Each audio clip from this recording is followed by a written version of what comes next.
Hello. Hi there. Welcome back to Lady Gwyn and Friends. This is our bi monthly live stream series where I, Lady Gwyn, am joined by friends from the fandom to discuss their favorite chapters in A Song of Ice and Fire. And this series is brought to you all by patrons of Radio Westeros. Those are the folks who support our work with regular episodes of the podcast, as well as bonus content, which is exactly what this series is. And so thank you to our patrons. And if you're interested in joining that group for more exclusive benefits, you can visit patreon.com/Radio Westeros, which you will also see on screen and in the show notes. And thanks also to all of you watching live or in the future or listening to the audio only version. We do appreciate you spending time with us. And now it is time for us to welcome our guest for this installment. It's Emily of the Eyrie. Hello. Hello. Hi Hi. there. How are you? I'm good. How are you? Good. Getting the band back together. I love Yes, it. exactly. Welcome back. You are no stranger to Radio Mhm. Westeros. Most of you folks will know that we covered season 1 of House of the Dragon together. So yeah, I'm very happy to have you back. I say we, Yeah, it's the royal we. it's a royal we. Yeah, so quick reminder for listeners in case you don't know, uh, we are spoilers all books. There you go. Um, in general, we are book related, or for book related content, we're books only and consider book and words of the author as canon, and it's all fair game here. We try pretty hard not to mix the two canons because, as we all know, those do diverge at a number of critical points. So, Just a few. Yeah. including in the arc we're going to be talking about today. So, Uh-huh. yeah. So without further ado, let us get started.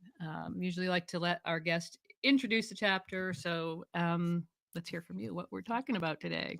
Yeah, absolutely. We are talking about A Storm of Swords, Sansa VII, the final regular chapter of the book. The only chapter after this would be the epilogue. So, Mhm. some exciting stuff happens. And I can get into that a little bit more, but Mm-hmm. this chapter kicks off with Sansa in the Vale, Mm-hmm. assuming the identity of Elaine Stone, Peter Baelish's natural-born daughter. She starts her day off, enjoying the snow. Winter is coming, and it is snowing in the Eyrie. She decides to make herself a snow castle. She's helped along with that by her alleged pseudo father, Peter Baelish, before he decides to make some moves on her, and that creates a whole lot of drama later in the chapter that really ends things, ends the book with a bang. So Yeah. feel free to say more. I don't know how I know we're Yeah. spoilers all books, but we're going to get into We're going to every little definitely detail. get into that.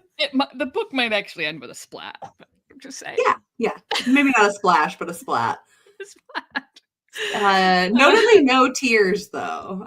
No screams, no tears. It's a quiet, Just a, quiet ending. yeah, Yeah. exactly. Yeah, so we're going to talk about all of that and much, much more. Just a reminder of our format. I'm going to do a quick run through, as what's happening in this chapter, and then we'll break it down to more specific topics and themes. But first, I like to start with a rundown of where this chapter fits in relation to the main narrative, because this is like with many A Song of Ice and Fire chapters, the point of view character might be removed from the action in other point of view chapters by time, distance, could be just completely. Some of them, it's very hard to tell where where the chapter actually fits in. I like to do my best, peek in at what's happening with all the other point of views as this chapter is playing out, as well as defining its place within the point of view character's arc and the book that it sits in. So, starting with the Storm of Swords, it's placed between John 12, where John becomes the Lord Commander of the Night's Watch, and the Storm of Swords epilogue, um, which is the Merit Frey epilogue. As you mentioned, it is the final chapter of the book. It's obviously Sansa's final chapter. And within her arc, it is in between the chapter at the Fingers where Littlefinger and Lysa were married. Lothar Brune saved Sansa from Beryllian's creepy advances, and Lysa announced her intention of marrying Sansa to Sweet Robin. And then the next chapter, Sansa 1 and A Feast for Crows, is dealing with the aftermath of this chapter. A visit from Nestor Royce, the Lords declarant are gathering down at the gates of the moon. Um, there's some Marillion stuff. Littlefinger ends up granting the gates of the moon to Lord Nestor Royce, effectively bringing him on side to Team Baelish. And there's a really creepy. It starts right near the beginning. I have in the Wait, notes. Are creepiness in the Sansa chapter? Are we sure about that? And it's not, but it's not just from Peter Baelish. Sometimes it comes from Sweet Robin, who climbs into bed with her and snuggles with her every night. In A Feast for Crows, not in this chapter. And there's a moment when he says to her, "Are you my mother now?" It just reminded me of that little, the kids' book, "Are You My Mother?" Yes. Oh, absolutely. Anyways, poor little kid, poor little mite. So that's where we are in the Sansa arc. On the broader timeline, it's a bit tricky to get this exact because, like I said, Sansa, she's one of those people that's removed from everybody else. But it seems like this chapter begins not long after Oberyn's death and either before or immediately after Tywin's murder and Tyrion's escape. Critically, though, none of this news seems to have reached the Eyrie, but it seems like at least the outcome of the trial by combat might have arrived at the castles below in the Vale, or maybe even been intercepted by Littlefinger. Speaking of which, in Dorne, we see through the eyes of our Dornish camera, Ariel Hota, that Oberyn's death is very much known and conditions are extremely tense there. Arya is still in the Riverlands. In fact, we see when she gets to the Crossroads Inn that Gregor's men there don't know about the results of the trial by combat. So this chapter is clearly happening, before Arya leaves the Riverlands. Catelyn has been revived by Lord Beric, and her band of BWB is scouring the Riverlands looking for Arya and vengeance, which leads us up to the Merit chapter. Speaking of the Riverlands, Jaime has sent Brienne of Tarth into the Riverlands with Oathkeeper to find Sansa. And back in King's Landing, it's kind of hard to say exactly what the Lannisters are doing. Like I said, it's either a little bit before Tywin's death or immediately after. So we all know what Cersei and Jaime are doing around that time. Up north, Sansa's family, Bran has passed beyond the wall. Rickon is with Asha. Jon is in an ice cell, or perhaps right around the time that Stannis arrives at the wall and defeats Mance's army. Sam Tarly is en route to, or perhaps just arriving back at the wall, having just crossed paths with Bran at the Night Fort. And Davos Seaworth is en route to Sisterton on his mission that's going to take him to White Harbor eventually. Also, around this time, you've got a King's Moot in the Iron Islands. Victarion, Aeron, and Asha Greyjoy are all present. Theon, however, is still in the dungeon of the Dreadfort. And then very far away, speaking of disconnected from the main narrative, you've got Dany in Slaver's Bay, has chained her dragons. And in ASoS, Quentin Martell is on his way to Slaver's Bay. This probably happens sometime around his departure from the Planky Town, and either just before or just after he arrives at Lys, which is his first border call in ASoS. So that's it. That's what's happening. We've got Sansa here in the Vale, and let's just dive into what happens here. She's wakes up in her bedchamber in the Eyrie. She's had a dream about Winterfell, and she's thinking about how small and lonely the area is compared to all the other places she's lived. It's really just her and her aunt and Sweet Robin and Marillion, who's like a bad thing stuck to her shoe that she can't get rid Oh yeah. of. um, She's thankful for Lothar Brune for sure for his help yes, in the past, because she's getting no help from Lysa, who is happy to throw her own maids and anyone who says a word against him under the bus to yes, protect her precious singer. So yeah. No one can say a word against him. But at the same time, he's always singing songs that seem to be directed right at Sansa or Elaine, which is probably upsetting to Lysa.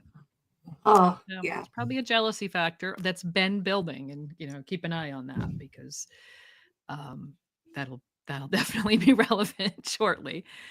Mhm. Littlefinger is not, in fact, around very much. He's brought everybody up here and installed them in the Eyrie, and then he's gone for days on end. At the present, he's been away for 4 days meeting with the Corbrays uh, because he needs to get to port amongst the Vale Lords due to the fact that Bronzion Royce and the others who basically are in line with the Lord's Declarant still from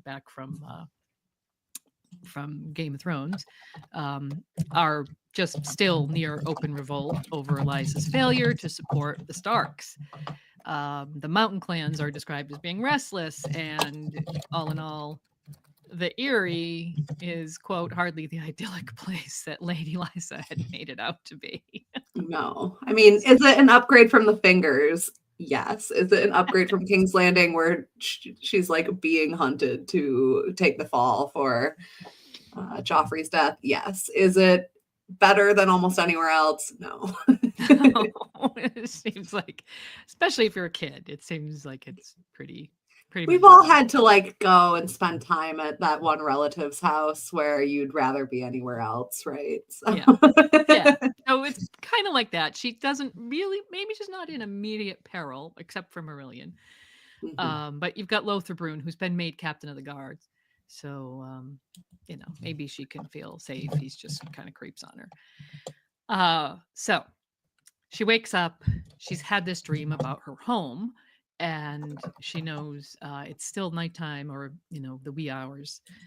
She's not going to go back to sleep, so she goes to her window to look out, and she sees snow falling on the Eyrie, which sight triggers more memories of home, because the last Mhm. time she saw snow was the day they left Winterfell, and she remembers the snowflakes melting in Rob's hair, which is designed to make us cry. Yeah. John John has the exact same memory in his Mhm. final chapter, John 13 of A Dance with Dragons. So, Absolutely. Yeah, and yeah. she actually has a pretty nice memory of Arya too. Mhm. Which, I mean, those two haven't always seen eye to eye or gotten along when they're actually on page together. So it's nice that, especially because there's so much going on with sisters and, sisterly dynamics in this chapter, that they do remind us that, hey, for all that Sansa and Arya are different, like Mhm. there's love and closeness there. Yes, definitely. They played together. They had fun, Mhm. back in the glory days when they were still all just little innocents back at Yep, Winterfell. exactly. Which is what this whole uh first half of this chapter is meant to invoke. The mood is extremely melancholy and full of memory and that sort of, longing for the good old days. Um there I pulled in a bunch of quotes. I thought we could read them all. You want to read a couple? Because there's some good moody kind of things that she thinks in her head. Absolutely. Yeah.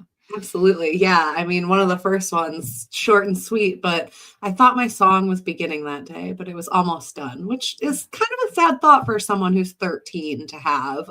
Maybe relatable. I was a teenager. I definitely have had Why emo wasn't thoughts it like that before, but over? in Sansa's case, like, there's probably like some real fear that that's true. Hmm. Yeah. Absolutely. Yeah. Nothing good is going to happen from here on out. Mm-mm. This one also along those same lines. The snow drifted down and down, all in ghostly silence, and lay thick and unbroken on the ground. All color had fled the world outside. It was a place of whites and blacks and grays, white towers and white snow and white statues, black shadows and black trees, a dark gray sky above. A pure world, Sansa thought. I do not belong here.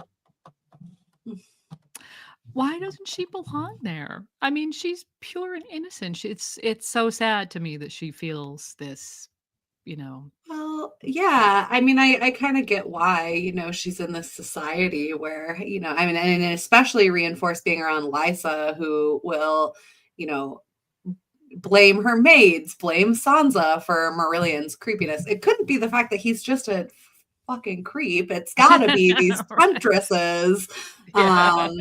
There's a lot of internal misogyny going on with Lysa that she's being subjected to, and I mean, even before that, the comments that Littlefinger made to her back at the joust. I mean, she's ever since she left Winterfell, she's been conditioned to believe that she's responsible for how men react to her. She's responsible for what happened with Ned.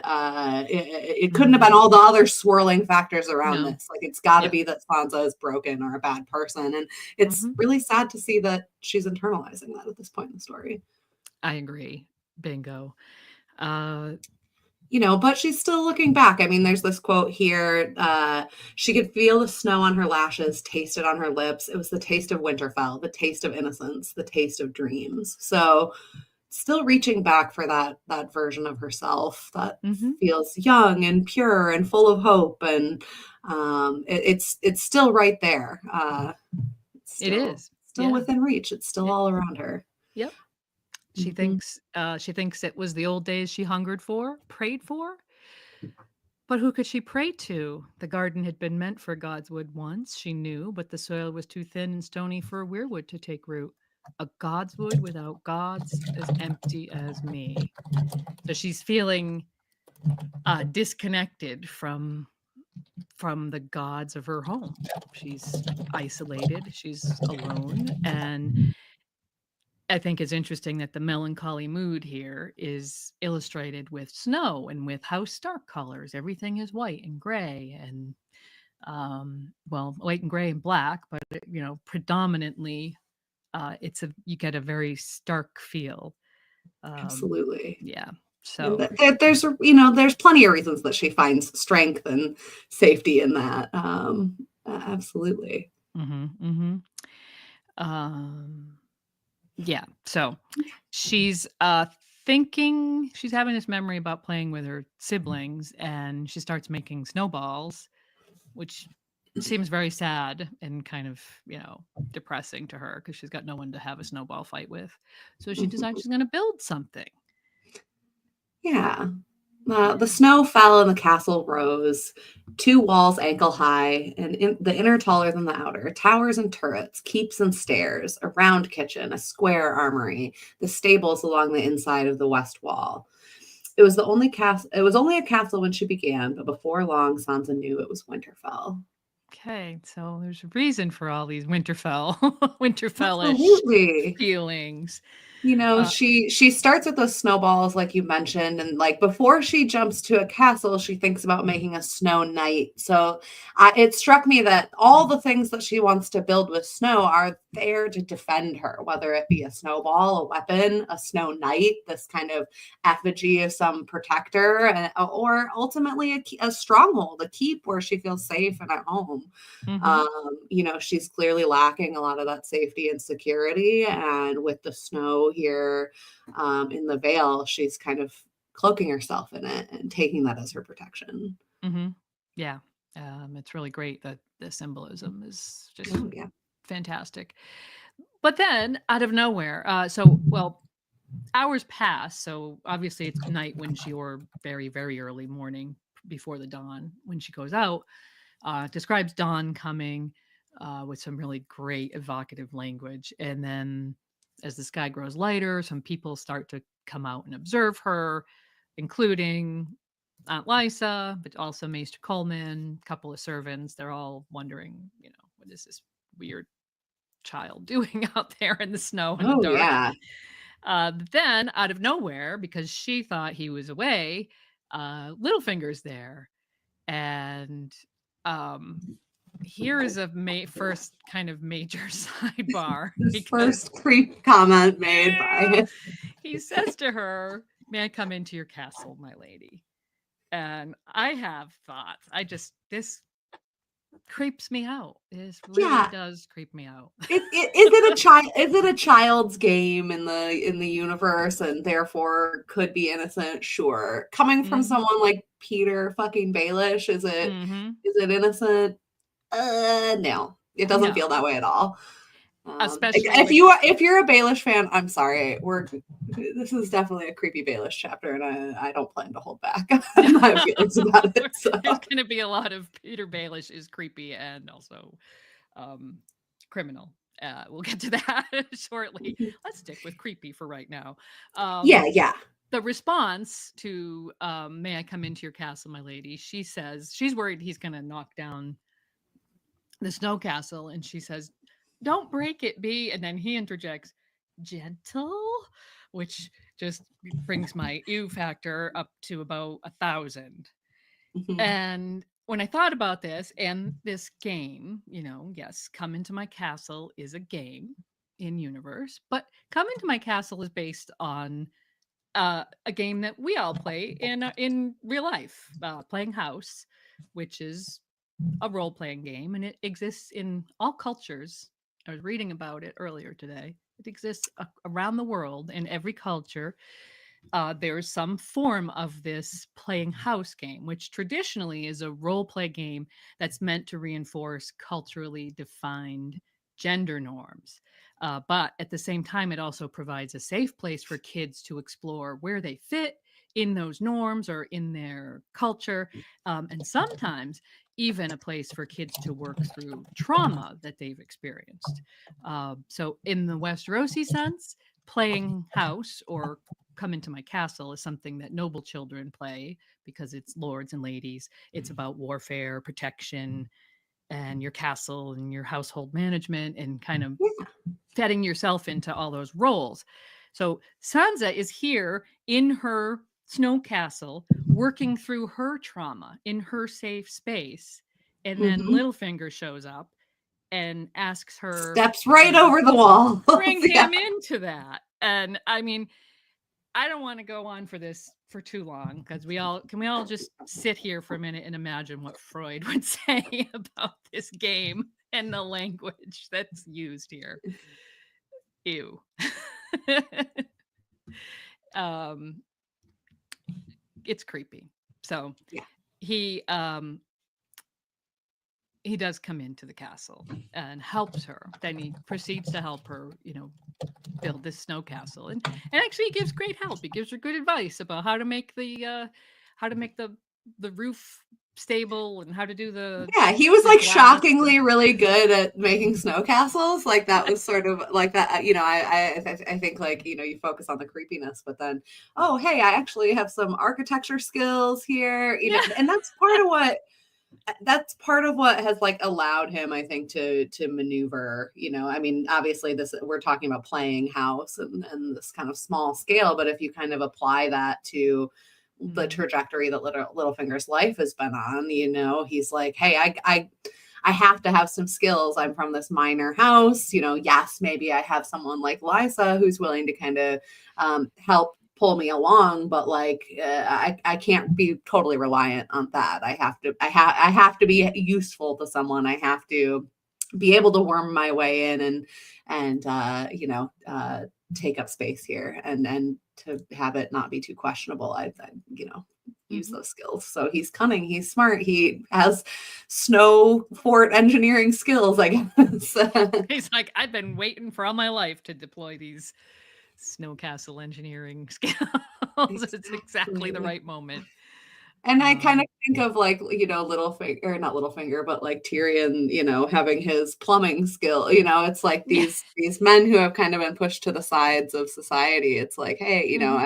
if you can't be handsome, be handy. I think that's is Right. that a red green comment or Right. something? But yeah, I think there's some thought there. Hmm. And of course, um, he can't just fully bring on the creep factor either. He's got, there's got to be this plausible deniability there of, hey, we're Hmm. just playing. I'm just here to help you. I'm your benevolent helper, friend of your mom. Like here I am once again to, uh, Hmm.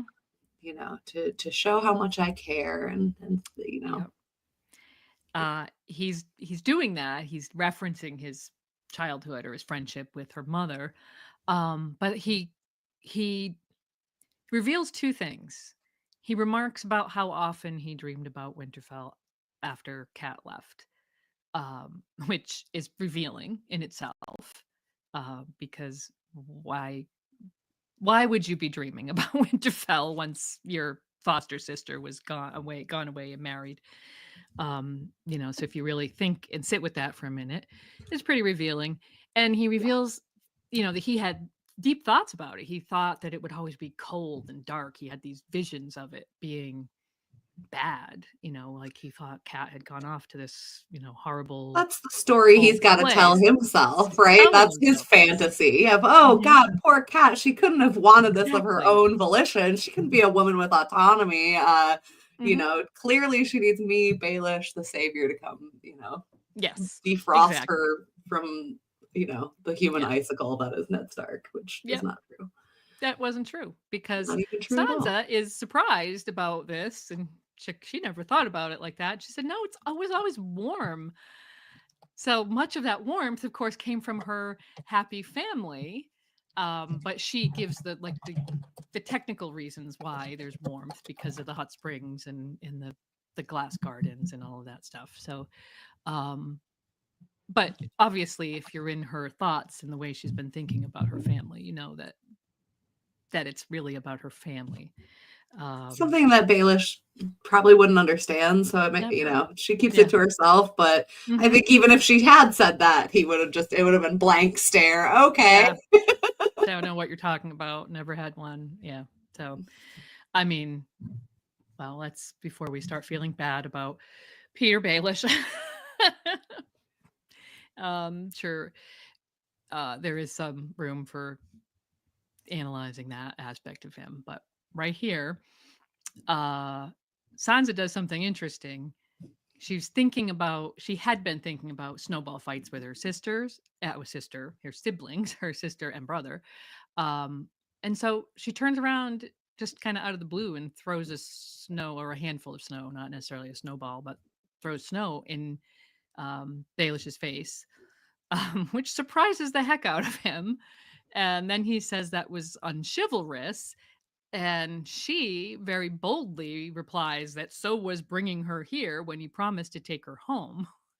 And she's very surprised at herself. Yay, lemon cake. Yay. Um, and she doesn't know where that came from, but she thinks I am stronger within the walls of Winterfell, which is Yeah. not only a great like self-affirmation, but I think also a bit of foreshadowing. Well, and I mean, she thought about all the different ways that she could make herself stronger with snow. And here she is, half a chapter later, and it's working. It's fully working.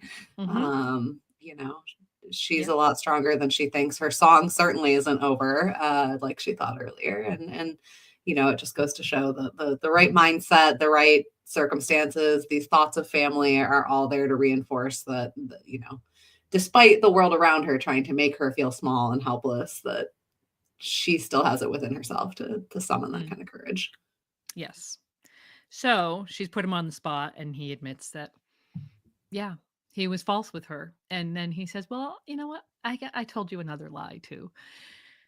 He says, "I told you that nothing would please me more than to help you with this castle. I fear that was a lie as well. Something else would please me more." Then he stepped closer and said, "This." And then here's the big ew, and I'll just wave our hands and scream for a minute. It was Oh, not a fatherly act there. no. No. Was not fatherly, and doesn't she even say that to him? Yeah. Yeah. So for those of you who don't remember this, we're talking about when he kisses her, and it is, ugh. Uh, Yeah, Oh. she's shocked by this. I mean, I think like us, the reader, can see it coming from a mile away. We have so much more information from Cat chapters, from Ned chapters, of even from Cersei chapters, a little bit of like Mhm, what was the history of Cat and mhm, Littlefinger and Lysa. But Sansa knows none of it other than, oh, I loved your mom so much, I was her friend. Like, mm, um, so of course this is a big shocking moment for her, and like you said, she kind of recoils from it, immediately worried about Lysa, all immediately reminded of Marillion mhm. taking advantage of her and trying to creep on her. um and she thinks, well, at least then I had Lothar Brune to protect me. But Lothar works for Peter. He's not going to stop this. If anything, he will definitely not be taking my side.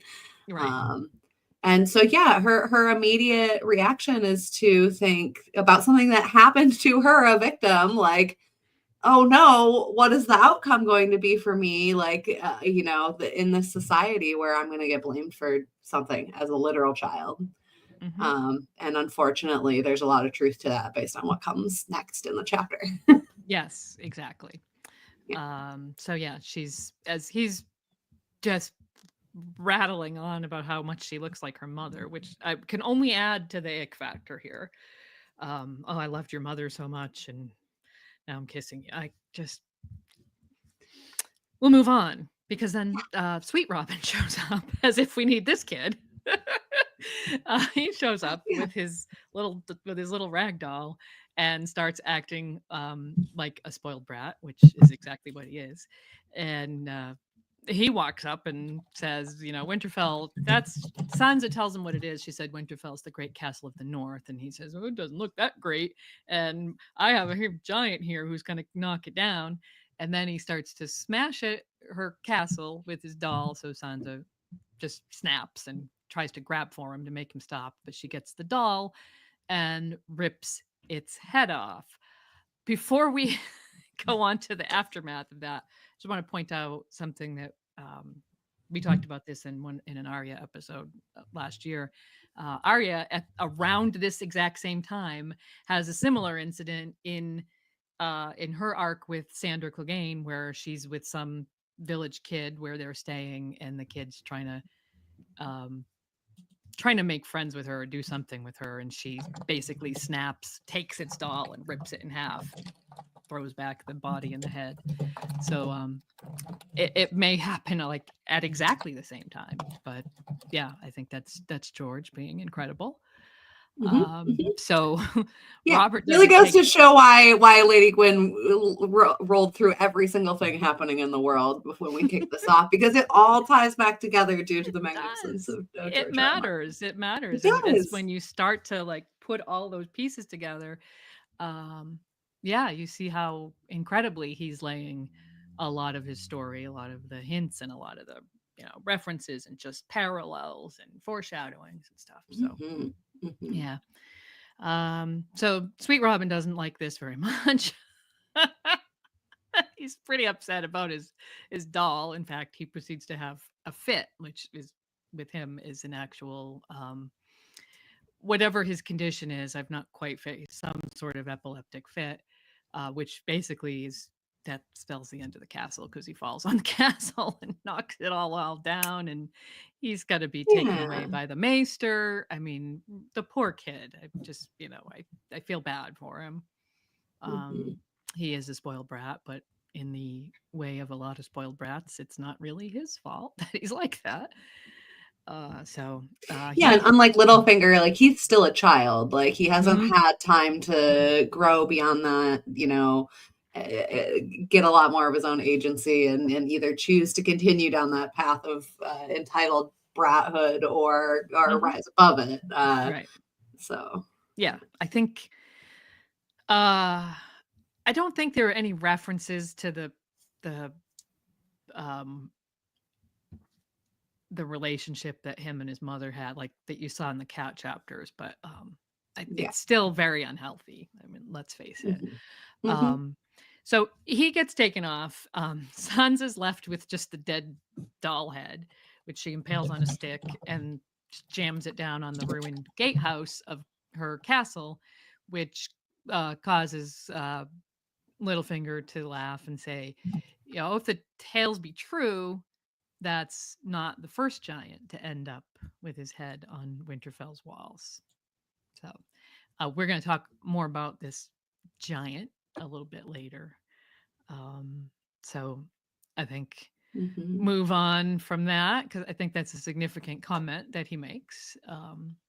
But Hmm. let's move on to the next. What happens next? Maybe. Yeah, absolutely. I mean, Yeah. Sansa, like, I mean, ever since the kiss from Littlefinger, she's been worrying about the repercussions and the fallout from that. She knew her aunt had been watching and then had at some point slipped inside. She isn't blind to the fact that Lysa is unstable and doesn't necessarily have the strongest judgment and is very obsessed and taken with Littlefinger. Um, so she's immediately worried about being banished. Her aunt doesn't really tolerate people upsetting Robert. She doesn't tolerate people coming between her and really any man in her life. Whether it's Littlefinger or Marillion or Sweet Robin, like she's gonna take that person's side, or she's gonna take the man's side in this case, not Sansa's, not the maid's, not doesn't matter who else witnessed it. So legitimate concern, and she wonders if she'll go to the gates of the moon with Miranda and Maya. That doesn't actually sound horrible to her, but there's other concerns as well. Will she get sent away further? If after all this stuff happening with Robert happened, what would happen if she, refused to marry him? Like there's almost a sense that like, does she want to be banished as long as she has a little bit of insight into where that banishment would be, Mm-hmm. Yeah. and we find out later kind of that there's a lot of truth to those threats. Yep. Um, Yeah. It's mhm. she goes from wanting very much to be banished to the what Lysa had in mind isn't exactly sending her to the gates of the moon with Miranda Roy. So, No, um, no. so speaking of Marillion, as you were, he shows up at her door, um, and tells her Lady Lysa requires your presence in the High Hall, and she's like, okay, fine, here we go, and sets off. She tries to tell him, I'm fine, I know the way, but he won't leave her. Once again, he's just stuck to her like something gross. And as he accompanies her to the high hall, he continues to just be creepy, and he tells her about this song that he's writing, and he applies it's all about her. And she's thinking to herself, I'm a Stark of Winterfell. And she wants to tell him that and just be like, bugger off, buddy.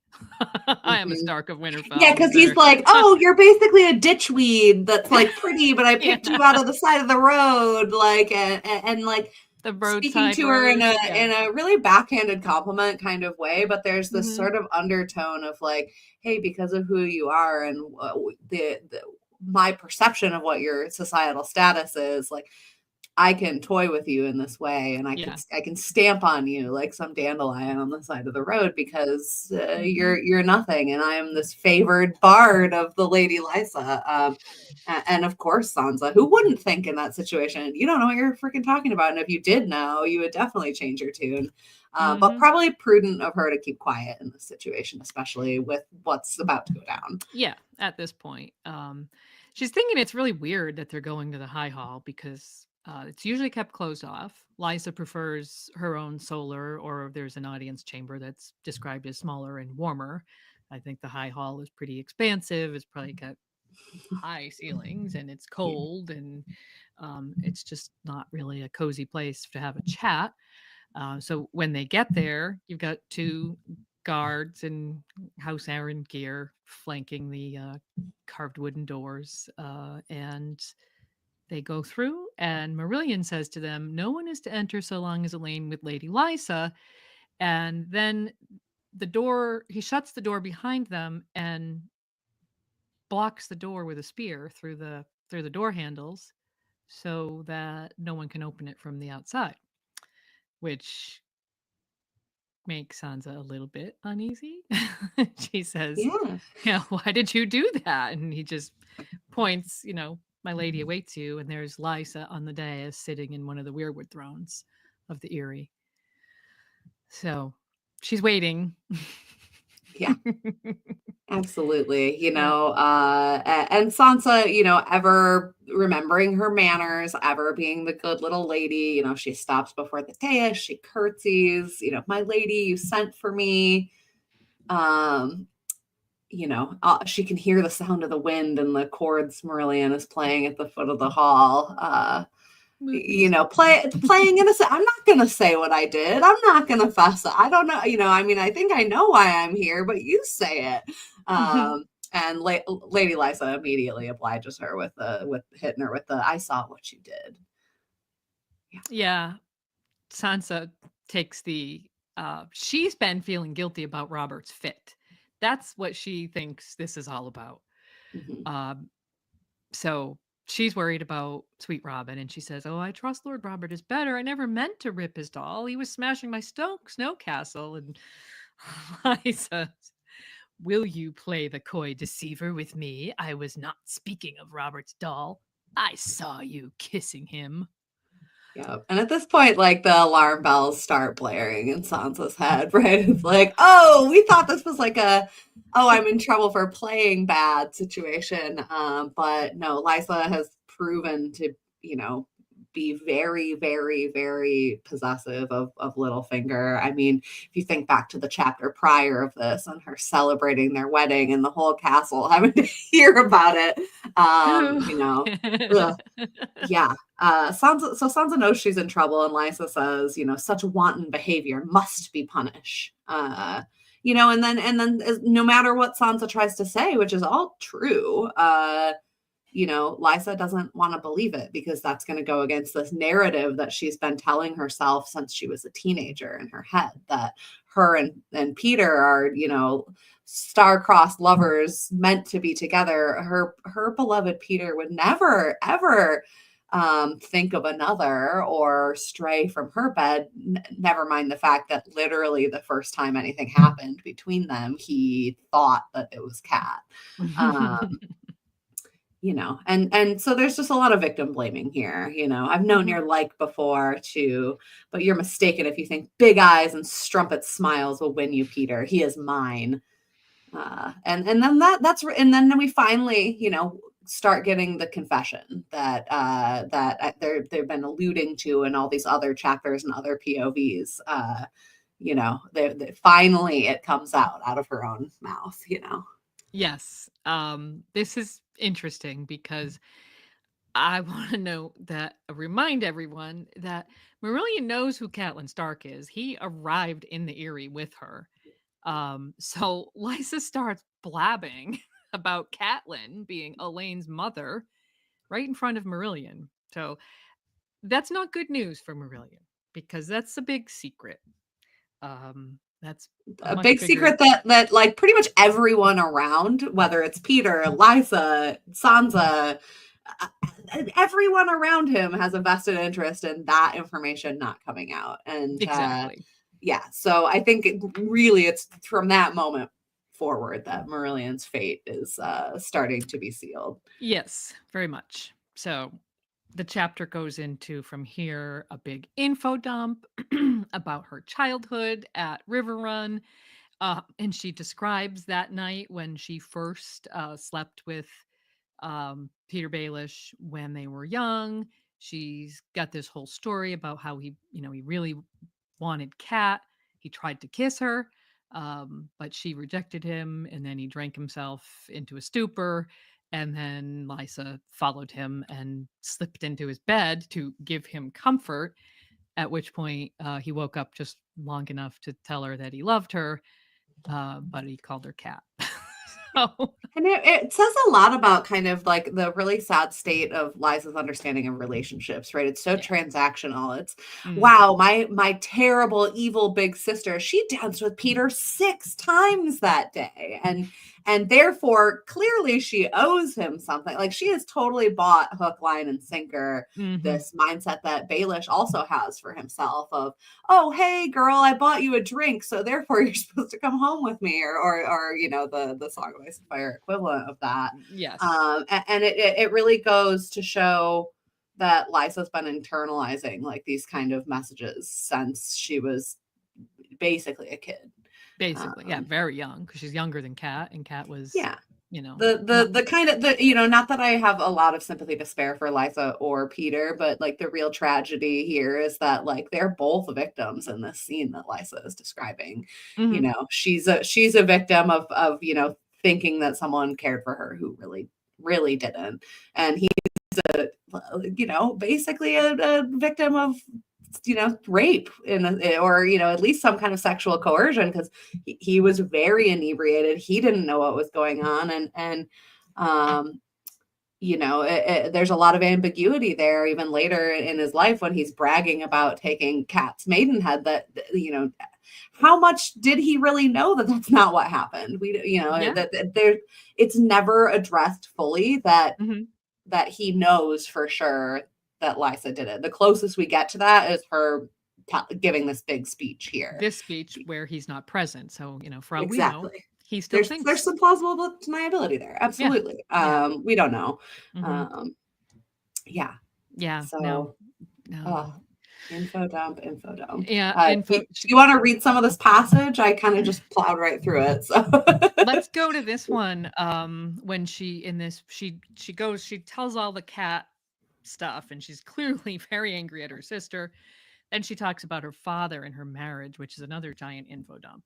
Mhm. She says, how would you like to spend your life on that bleak shore, meaning the fingers, surrounded by slatterns and sheep pellets? That's what my father meant for Peter. Everyone thought it was because of that stupid duel with Brandon Stark, and everyone still does in story. But that wasn't so. Father said I ought to thank the gods so great a lord as John Arryn was willing to take me soiled, but I knew it was only for the swords. I had to marry John, or my father would have turned me out as he did his brother. But it was Peter I was meant for. I'm telling you all this so you'll understand how much we love each other, how long we've suffered and dreamed of one another. We made a baby together, a precious little baby. When they stole him from me, I made a promise to myself that I would never let it happen again. John wished to send my sweet Robert to Dragonstone, and that sot of a king would have given him to Cersei Lannister, but I never let them. No more than I'll let you steal my Peter Littlefinger. Do you hear me, Elaine or Sansa or whatever you call yourself? Do you hear what I'm telling you? Oh, brother. There's a Yeah. lot going on there. So many admissions. Again, Marillion is dead on arrival the moment he hears all of this, because this is too He's much probably like, for a oh singer boy. to know about. I mean, but yeah, he's indirectly telling her that she murdered her husband to keep them from sending sweet Robin away. And there's that, like there's some serious like protective mama bear vibes going on there that you know I feel like we don't always necessarily see a lot of Tully characteristics coming out of Lysa, or not compared to some of the other Tully characters, but there's that family pillar right there of, hey, the first time I could have been a mother, that was stolen from me, and I will do literally anything to stop someone from hurting my child again. Mhm. Ironic that Sansa walking into this room thought that this was all about Sweet Robin, and because it really does validate that, hey, that's not what Lysa's mad about, but had Peter not kissed you, she might have gone off the deep end just because of what you did to Robin or to Right. Robert as well. Because Yeah. she clearly has that. But I mean, gosh, what a reveal! We've got the secret pregnancy. We've got basically being sold to John Aaron. We've got this kind of side blowback comment about the blackfish and not doing what he was supposed to do for family and being sent Mm-hmm. away, and her real fear that kind of drove her maybe to be obedient and to marry John when clearly she wanted Mm-hmm. something else. Right. Yeah. It's very tragic, but it also, I mean, all this tragedy has been boiling in a pot for 13 years, and now we have a fully cooked and done crazy Liza, Mm-hmm. about ready to make some serious threats against Sansa, Yeah. or Elaine or whatever she calls herself. Yeah, Yeah, she's also, I mean, you touched on this, but she's indirectly telling um telling Sansa and us that that she killed her husband. There's yeah, going to be more about that shortly, but honestly, when she says I will do anything or I never let them, yeah. basically, I never let them take my child. I mean, this uh I don't know. Um Well, it really strikes as someone who, at a young age, at Sansa's own age, basically had her agency taken away from her, and now she is driven to never let that happen again, to hold on to mhm. whatever power that she does have. Mhm. She's clearly not thinking clearly about it. She's putting her trust into someone like Marillion, who could easily sell all this information up the river for a better station in life if he wanted to. Absolutely. um you Imagine know if he got to take this to King's Landing. If he got oh, far enough away, I think you Cersei know. would be very happy to pay someone for this information, and you can Yeah. kind of see why. I mean, like, yeah, there's a big theme in the Song of Ice and Fire of singers ending up in really bad positions because of things that they're privy to by being around. Now, Marillion Mhm. isn't a great guy. I'm not going to spare a whole lot of tears for him, but Mhm. he's his fate isn't sealed because he's some creeper who's been trying to sleep with all the maids and with Elaine. It's Mhm. sealed because of something someone else blurts out in front of him. Right, Um, exactly. It's easier for us to yeah, applaud his fate because we don't like him. The fact of the right. matter is he didn't really do anything to Well, deserve and what and and happens to yeah, him. exactly. Yeah. Now, speaking of him, he's now instructed to play some music because, Lysa now, having spilled all this information, now she realizes she's got to show Elaine the moon door. It's not, now, hey, the confession portion of this is kind of done. Now we're on to the threats. Now we're on Yes. to the action. Mhm. Um, and so Yeah. Marillion's instructed to play the false and the fair, to cover up any noise that comes next. And you just gotta love George, because I feel like anytime the musicians are playing, like there's some interplay with like what's actually happening in the story, and this is no exception to that. No. No. Great playlist, George. Yeah, Uh, absolutely.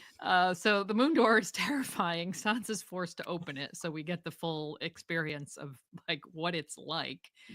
Uh, it's it's terrifying, Mhm. and it's different than it was portrayed on screen, where it was a kind of a hole in the floor. I think it's more of just an actual door in the wall, but it's a door to nowhere. It's a door into the blue, Yeah. So there's and wind swirling yes. around, and yeah, that's when you're wearing a bunch of flowy dresses and outfits that Hmm. could easily be caught up by the wind. And when you're 14 and not maybe the strongest and you're terrified, yeah, of course you're going to be freaking out, especially because this is your aunt.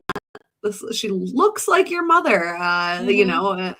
To be put in this position by someone who, thought you could at least, even if you can't trust her to be good to you, at least to keep you alive and safe. God, Yeah, terrifying. one would think, at least because she's valuable. She's valuable as the I heir to think, Winterfell. So yeah. I think But we've all seen that Lysa is kind of cracked in other chapters, but I think this is the first time that Sansa is really, she's young and mm, she's idealistic, and despite everything that's happened to her, especially with other women and family, like she wants to be able to trust them. She doesn't right. want to be all alone with no protectors and no allies. Hmm. And gosh, once again, she is. So Yeah. yeah. So it's you know, it says something about how much Lysa outweighs her by. I mean, basically, she's like twice the size of Sansa. She's pushing her forward, through this to this towards this door. Sansa's screaming. She eventually manages to grab a hold of Lysa's long braid, which she has sort of draped over her shoulder. Yeah. So that kind of stops the forward motion, but it's still they're right on the edge. And Well, and she Sansa's tries to grab retreating. that braid, but never once is it like in a like it's me or you. I guess if it Mhm, comes down to it, like it's never like I'm fighting for my life against you. It's pure self-preservation. mhm. She still is kind of that gentle girl, Yep. It's just like, please, please, I'll do anything. pleading. Don't do this. What Yeah. are you doing? Why are you doing this? And Um, through all of this, she becomes aware that the guards are now pounding on that locked door. Remember that third spear came down and Marillion locked them in from the inside. But he stops playing. In the chaos of all this, and it's a really fraught moment. Like Sansa's emotions are really on the forefront, and there's a lot going on. And then, kind of suddenly, just like outside in the garden, Littlefinger is there.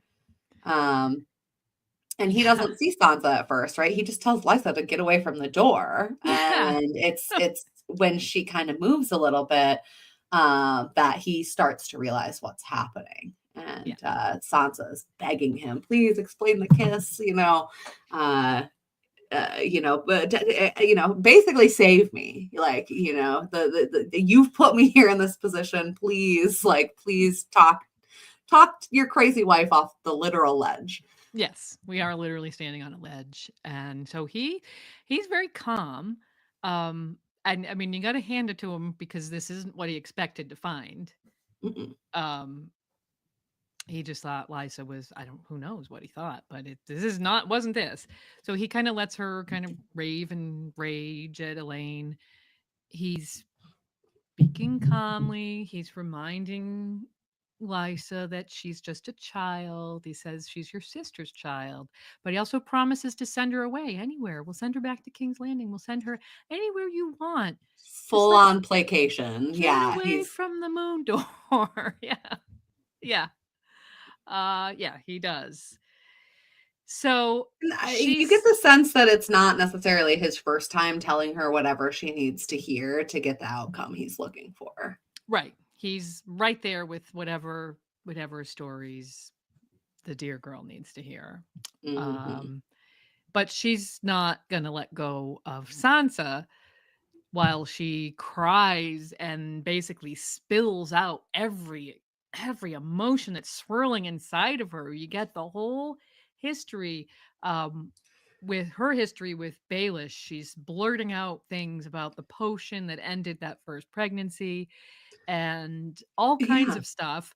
Um all of which becomes to be very revealing, and you see Littlefinger start to realize that she's just really gone full on crazy. She's spilling way too much truth in front of two witnesses, which he she's tells a her. liability now. we She's a we bit don't. he can't Yes, control her like he thought. She's a right. liability. She Now Marillion's a liability. Now Mhm. Sansa knows a lot more than she's supposed to and is Right. probably starting to Mhm. I mean, even if she was already viewing that kiss in a really creepy context, he certainly wanted to keep playing the benevolent stepfather slash coach guide, whatever icky thing he was doing. And the new information that Sansa has about that is going to make it a lot harder for him to play that role convincingly. Yeah, definitely for sure. He's clinging to calling her Elaine kind of at this point. Hmm. Well, we don't want Elaine to know more than she would because he's aware now suddenly that Marillion is listening to all of this. Mhm. But she just Liza continues on. She's rambling about how John Aaron gave him his first job. Littlefinger is just begging her to just let go of Sansa's hair, and he uses Sansa's real name aloud. I think he has probably realized at this point that all these references to Catelyn and everything have been so revealing that he's going to have to deal with Marillion. Like his goal right now is just to get Sansa away from the door. Mhm. And Lysa, this line always it's so pathetic and in the pathos sense, just she screams at him, "Why did you love her best? It was me. It was always me." She's so just broken about this jealousy about with her sister, which Mhm. she is now transferred to her sister's daughter. But then we get the big reveal. So back to where she sort of hinted at this murder that I did what I had to do. Um, the guilt combined with her jealousy is really just driven her off the edge, almost literally. Mhm. And he tells her in sort of in that placatory way that he's been talking to her, there's no cause for all these tears. She is hysterical. And she says, "Tears? Tears? That's not what you said in King's Landing. You told me to put the tears in John's wine, and I did for Robert and for us." Okay, so that's the murder identity, or the murder confession on top of the secret identity reveal. Exactly. And like, Yeah. and while some of that came out earlier, now it's like now all the corroborating evidence is lining up, Mm-hmm. Um, Yeah. and it also goes to say, before it was when she's telling Sansa all this, or Elaine, I guess, all this, it's I would never let anyone hurt my child. I would not, I'm, so, I will. It's me. I'm protecting him. Well, how much was it really you? Because it seems like Littlefinger here is, oh, you had the idea, you're afraid, and you need to deal Mm-hmm. with this, but who's giving you the poison to slip into your husband's Yeah. wine? You know, they're a team, you know? Yeah. Yeah. So now he's been implicated in this whole situation, which means that they've got a Lysa shaped problem, but they also have a giant Marillion shaped problem. And she continues raving, and he tries a new tack again. I don't think it's really a new tack, but he's saying whatever she wants to hear. He says, "I swear I shall never leave your side again for as long as we both shall live." Um, which turns out to not really be a lie, actually. Um, Yeah. so gotta hand him that. Well, and that's something he's pretty good at is, avoiding telling outright lies Mhm. while saying exactly the right thing, to still maneuver the way that he wants to. Mhm. Yeah. Absolutely. And I do think that this he's playing on something here. Earlier in the chapter, Sansa had been thinking about his constant traveling and the fact that they were so often left alone in the Eyrie. And she thought that her aunt was as lonely as she was. So, really, this promise, "I'll never leave your side again," is like her dream come true. It's everything she wants to hear. Mhm. So it works. Yeah.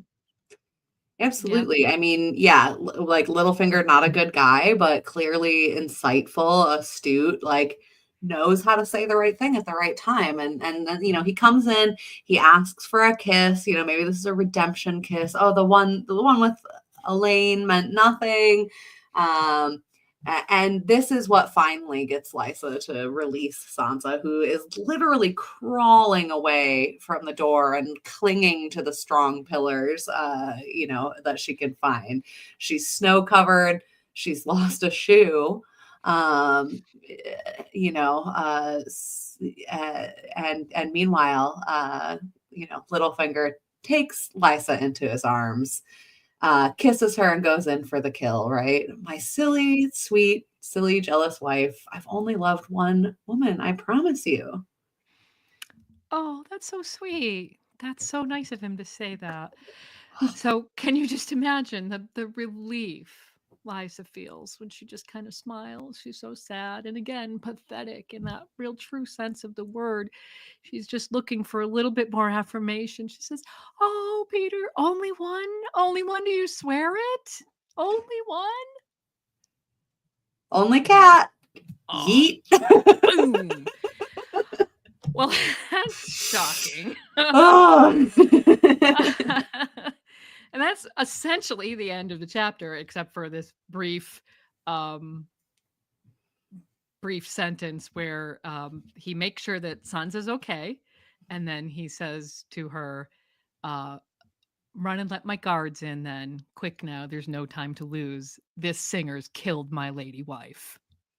Yeah, Boom. so he's already steering and manipulating Sansa into the outcome that he needs here, which is, of course, he can't have killed her. Like that would be seen as a shameless power grab. He would be yeeted out of the Eyrie with expedience, and all the plans that he had, would fall apart. He knows that Sansa still is reliant on him for protection because of this whole secret identity. She doesn't want to be, she was earlier thinking, oh, I might get sent to the bottom of the mountain. Well, Liza put other ideas in her head. Before the moon door, it was, oh, well, I could send, we could send her back to, I think it was Peter who said, we could send her back to King's Landing. I don't care, so now she's worried, am I going to be in Cersei's clutches again? Mm-hmm. Mm-hmm. So Littlefinger's playing right off of that. And I think,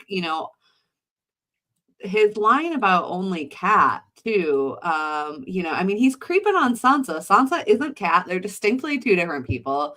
But I think in saying that, there's some plausible deniability and some idea of maybe this really is still a fatherly thing. Yeah, he did create all this situation by trying to make out with me outside earlier today, but maybe he really does care about my mom enough to, it's all Yeah. manipulation all the way down with Peter Baelish. 100%.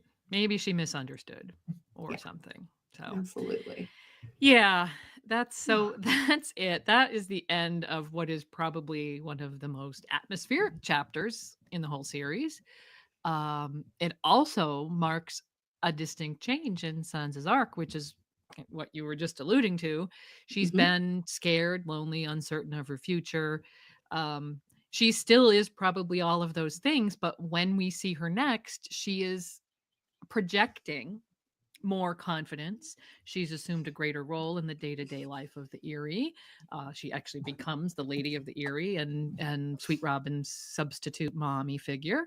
And she's fully, well, not fully, but she's made to feel like she's fully in Peter Baelish's confidences. You see her, talking to him, and he asks her, you know, opinions about things and stuff like that. Really, truly, in A Feast for Crows, she becomes Elaine Stone, which is actually 2 out of her 3 chapters in Feast are titled Elaine. So, Mm-hmm. Mm-hmm. yeah. So Absolutely. that's that. And now another thing, we've talked about this more or less at length, but I think um, just worth mentioning again, especially in light of a parallel I'm going to mention in a second, how this chapter is full of sexual peril for Sansa, which is another distinct difference. I mean, it's never been so overt in her art, I think. Yeah. I mean, well, you had the Marillion, so Marillion is a carryover from the previous chapter. Mm-hmm. And that incident is mentioned multiple times. Clearly, she still thinks about it. But then you get Littlefinger, where she feels quite trapped because for all the reasons we've said, she knows that there's no one's going to protect her from Littlefinger, but she also thinks about the prospect of marriage with Robert, which is another form of sexual peril because Yeah. she's thinking about it while he's shaking and wondering if he's going to shake through their wedding night, and she's just kind of really disgusted about being forced to marry this kid.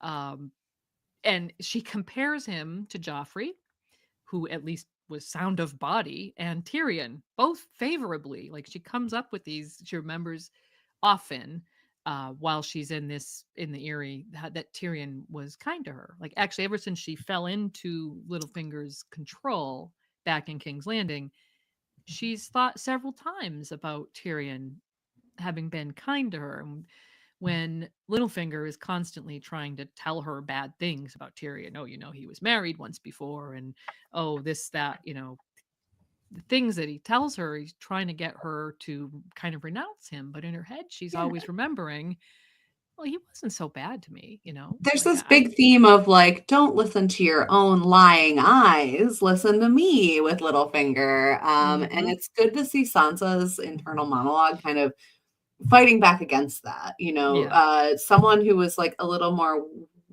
weak-willed and suggestible like Lysa was easily led along by someone like right. Peter, whereas Mhm. Sansa, I think, has that strength of family and that strength of like belief in her own self. Like even if she isn't always kind to herself, even if she um, has doubts, there's still this, this through line of her being like, wait, I don't, what you're saying doesn't really line up with my experience though. Or, hey, you're dogging Mhm. on this person, but, that's not the whole story, or that's not my lived experience. Hold on a second. And Yep, that's really promising to see in someone like her, it especially is. Yeah. given where she starts the story. Mhm. It's nice to see that despite everything that's happened to her, that hasn't been beat out of her at all. In fact, it seems stronger The each opposite. time that Yeah. you see her. Yeah. Yeah, and you see her, that whole her courtesy is her armor.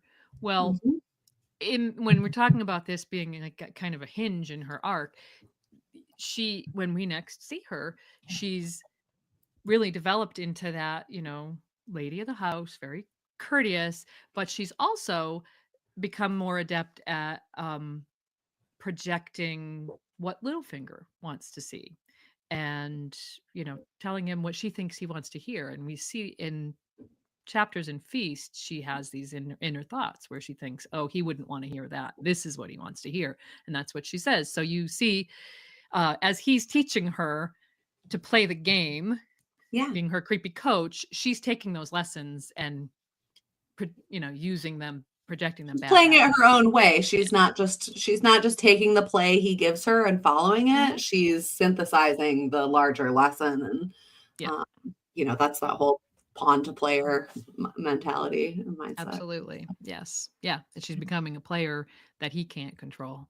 Absolutely. Also, Yeah. I think we talk about, like you mentioned, the courtesy as her armor, and that's such a big through line for Sansa. It's something that we hear repeated across a lot of her chapters. But I think in this chapter, it's interesting because it's one of the few places where we explore like family as her armor and Hmm. family as a source of strength for her a lot more. Hmm. I think we see some of that in other Stark storylines more than we do with Sansa, but like with the whole building of the Winterfell um, uh, castle here, with her thinking of her family members, even thinking of Arya fondly. Family as a source of strength for her as well, and it's cool to see that explored in this chapter, especially which, considering how much it deals with family, with her fake father, with her real aunt, with her cousin, Hmm. that she can lean back to Winterfell, that warm place that everyone else thinks is cold, and Hmm. you know Yeah. find strength there and continue to be true to herself and her Stark identity. Hmm. And speaking of which, Winterfell and Stark identity, there's some parallels here in this chapter with the Mercy chapter, which not on the timeline to be clear, but just in the chapters, in the what happens in the chapter, they both wake from a dream at the beginning of the chapter. Although this is not Mhm. uncommon for Arya actually when she's in Bravos because she's always dreaming inside of Nymeria. She's actually running with Nymeria as she sleeps. But the first line, very similar feeling.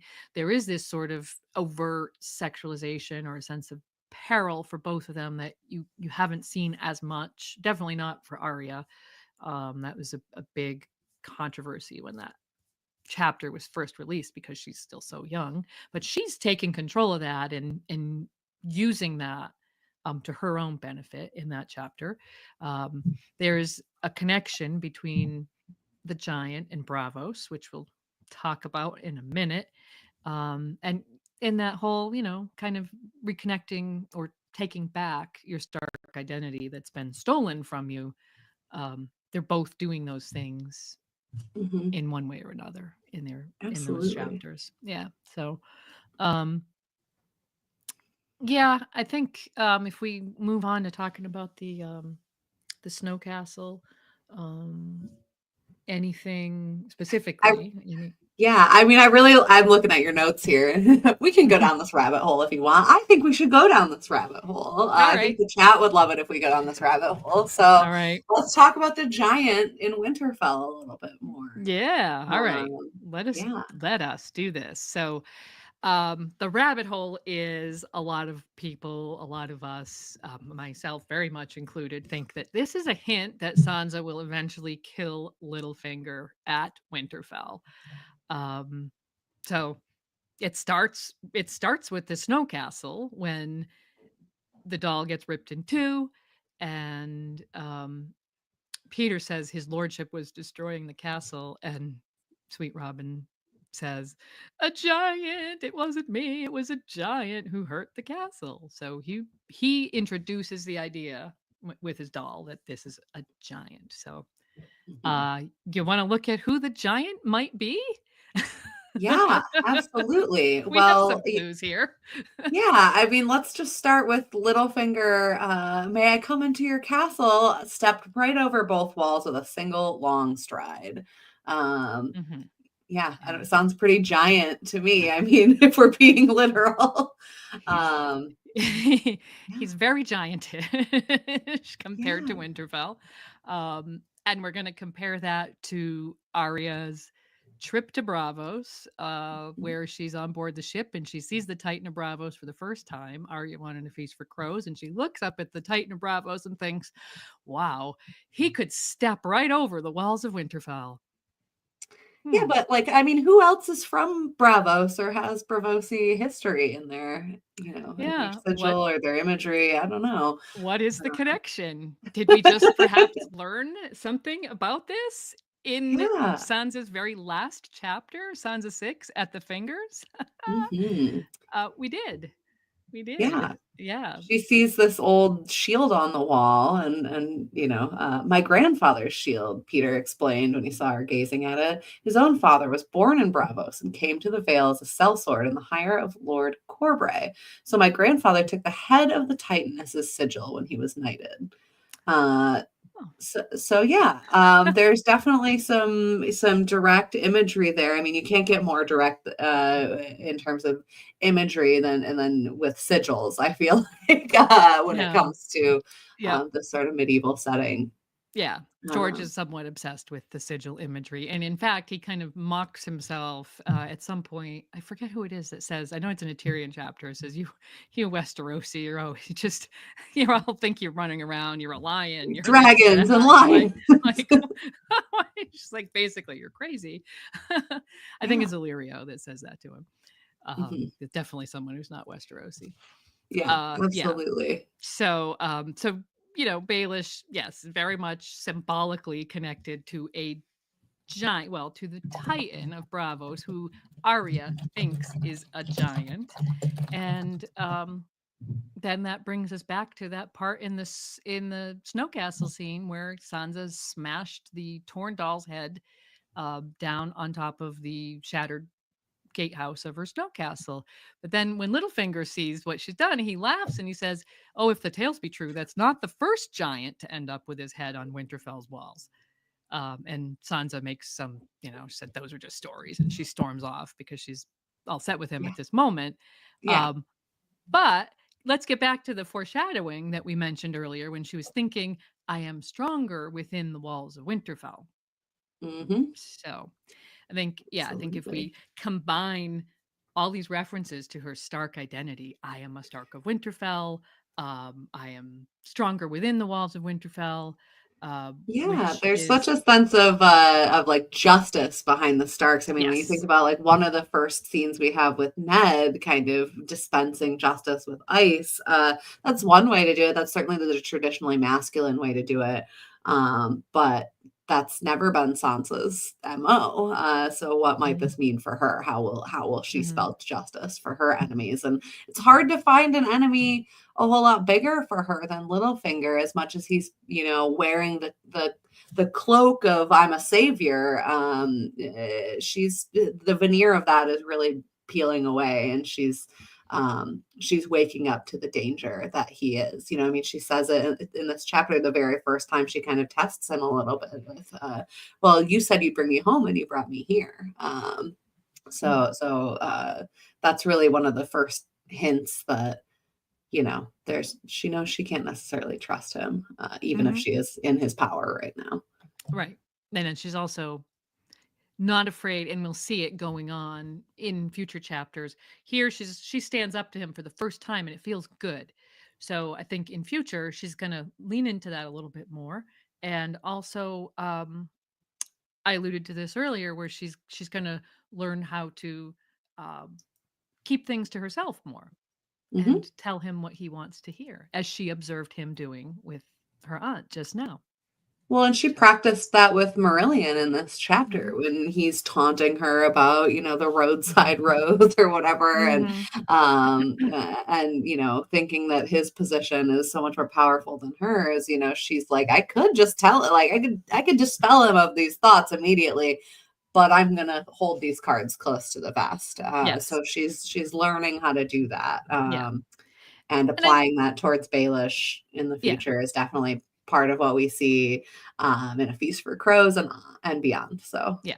And I think that, to be fair, she learned a lot of those lessons about telling people what they want to hear um in King's Landing. I oh mean, yeah, yeah, I mean, Sandra Clegane said to her, you called her, a pretty little bird who just says whatever people tell her to say. hmm, She's learned how to say the things or perceive yeah, what people need to hear from her. The difference is that she's taking the power and doing that in a different way now yeah. for Like her own Sandor might have benefit. been mocking in his commentary there, but she isn't some 6 foot something knight who Mhm. can handle it a different way. She's playing the game the way that she's able to. Yeah, definitely. And I think in that scene, she actually does hit back at him a little bit by with that lady's courtesy as her armor. So yeah, that's Sansa, and she as she gets older and more experienced, she's that's her way of playing the game. As far as this theory goes, on a meta level, I think it's very important to note that most of the evidence is placed within a handful of chapters, very close together in the narrative. You have the Arya chapter in it's Arya 1 in A Feast for Crows. You've got Sansa 6 in Storm of Swords, and then this is Sansa 7 in A Storm of Swords. So I think it's very typical of George when he's weaving foreshadowing into a story that he puts a lot of clues close together. Like he's thinking about it. So, that's what Yeah, it was on his mind. So yeah, he puts all the clues there. You could take any number of other theories, starting like, not that I think this is a theory, I think this is a fact, but the vast majority of the evidence for R plus L equals J occurs in a Game of Thrones because hmm, that's where he wanted to lay it out so that people could figure it out and then, move on to enjoying the yeah. story Yeah, with he's that got in other mind. things to Yeah. Yeah. address Yeah. later, Yeah.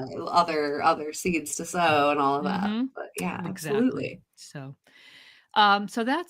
that's I think the one of the main my main takeaways from the Snow Castle, aside from all the character development and the mood and all that stuff, is that you've got here a very very prominent um, hint or foreshadowing of Littlefinger's eventual ending. So, I'm curious if we'll come back to this, in another book or two down the road and be like, wow, she even called him out for not taking her home in the same chapter. Like hmm there's a lot going on here. yeah, Absolutely. yeah, Um, exactly. yeah. Yeah. But So anyway, I don't want to derail it too much because we haven't even really gotten into moon door analysis, and that's no, we're going clearly to an talk important about part of this the chapter. moon, the moon door, The moon which door. is so important because it's Liza's story.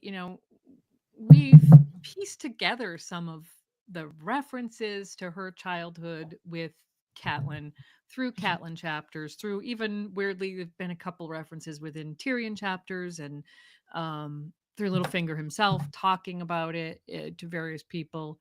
But this is her actually telling her story with Sansa as a camera. Now she's very hysterical, but we get her full history. And as well as the reason we talked about this earlier, why Baelish thinks he took the maidenhead of both sisters, in which he proceeds to spread around King's Landing with all the boy talk. I guess that was his version of that. Um, we learn what Hoster meant when he was talking about Tansy when he was at Riverrun with when he was dying. Maybe get a more clear idea why when he was lying dying he was Yeah, asking for his brother or he wanted his daughter, the people that he sent away because they didn't do what he wanted them to do or what he expected of them for their yeah, house. um, and then there's the tears. All yeah. the tears. Yeah. Absolutely. Yeah. So, I mean, I think we as readers know this is the Tears of Lys, Sansa, I don't think makes this connection. At least it doesn't seem clear in her POV that she does. Marillion might know about this. I think it depends on what courts he spent time in and Mm. his own individual history. Um, but I don't think Littlefinger's like willing to take that risk that he doesn't know what this means. There's way more dirt and gossip and indictable evidence that has been spilled that even if he Hmm. thinks these mean real tears, I don't think that anyone's taking any chances with his Yeah. continued Yeah. existence. I definitely think that. Yeah, I mean, there's too many things that he might know, but the one thing that he probably definitely does know is Elaine's identity now. And Hmm. I think it's probably likely that in by the time we see them again in Sansa 1 of A Feast for Crows, that Littlefinger, the way he has spun this to Sansa is that it's for her own protection. It's basically her or Marillion. They have Hmm. to um, ac- accuse him of this crime, and he has to accept whatever fate is going to come because of that. Otherwise, they could maybe say there was an accident and Lysa fell out the door. But number one, that would I mean, raise a those lot of other guards heard all that questions. banging. Like Like, there's at least two more guards you got to deal with at that point. right.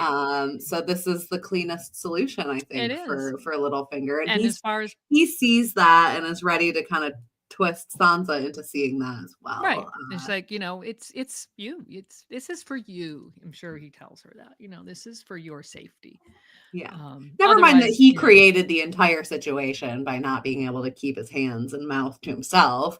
yeah, mind reading Obviously his poor, arm has been twisted into saving Sansa from this situation she's just found herself in. just I don't know. I'm your knight in shining armor. How about a kiss? Mhm, Oh, mhm. he does eventually say that, not Well, the knight in and shining like, I armor mean, part, but we've been talking about Marillion a lot, but I think like it's thinking about how we met him. It's like, okay, he certainly knows the other Vale lords. He's aware enough of the politics going on there. mhm. I mean, even Sansa is. So how, of course, he is. But how did he get here? Well, I don't know. He rode up with Tyrion and Bronn. Like he's very aware of the Lannister swagger of like, I'll be fine. I'll pay my way out of this. I'll just ship a crate of gold to Mord, one of Yoke Boy's favorites. And so the dollar signs are probably already in this dude's eyes as Mhm, soon as all this starts coming out.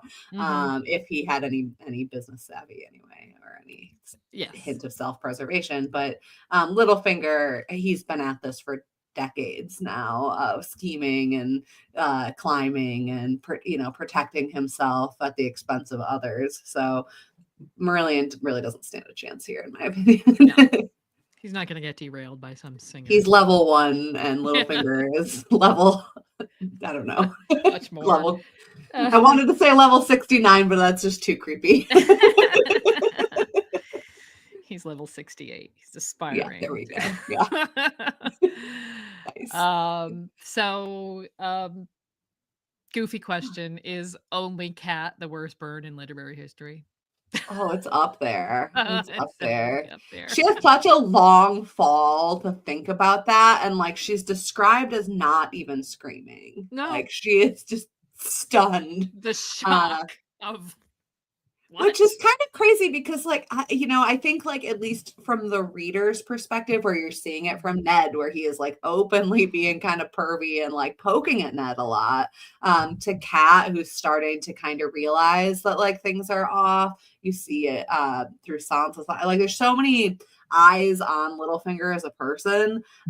So for Lysa to be so blind to it up until that shove Mm-hmm. is almost like astounding to the reader. Mm, But yeah, I mean, it makes it so much worse, so much more brutal, yeah.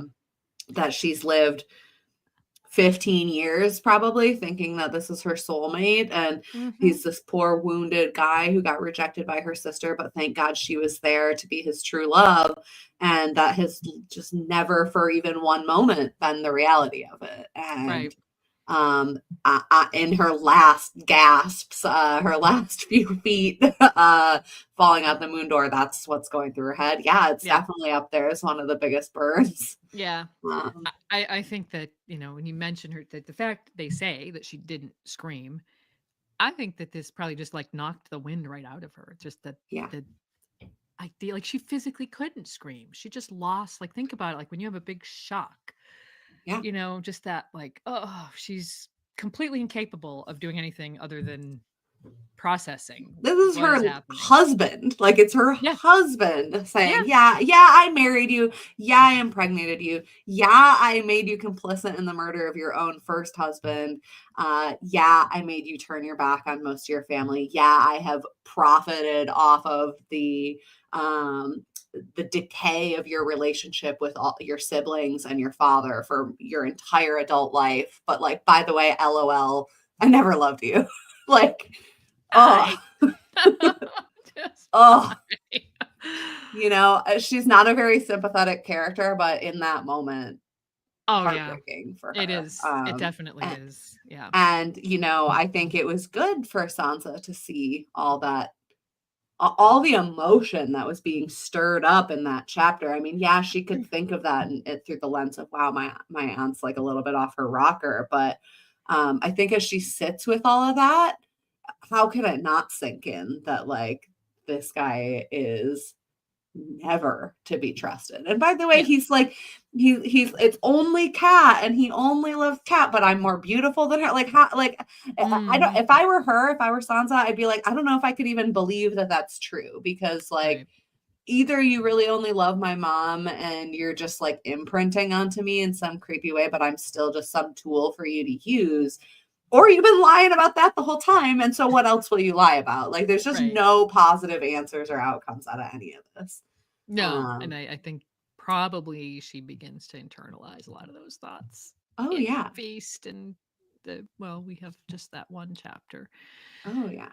after that. But I want to ask what you think about what he might know about what's happening outside the Eyrie, because we alluded to it earlier, when he was doing the timeline stuff. I think Hmm. um, they might know things that are going on in King's Landing, but then again, maybe they don't yet.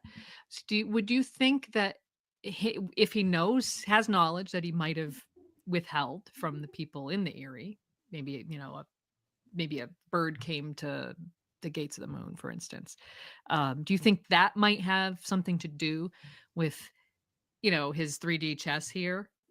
He's got something in his mind, like maybe Tyrion, whatever's happening with Tyrion that he knows, but they don't know. Or is Lysa cracking up just reason enough? I mean, we've given lots of reasons why he could just, I like, think that's this good was enough. definitely like, this was, I feel like, she was a means to an end for him the whole time, but I don't necessarily think that this was how he wanted it to go down, or that this was the timeline that he was aiming for in any kind of way. I think having her alive lends legitimacy to his position. It means the Lord's declarant can only go so far in their accusations against him. I think this moved up the timeline in a way that he wasn't necessarily anticipating. And it's kind of coming at the same time that one of his biggest allies in King's Landing is really about to start unraveling as well, which is Cersei.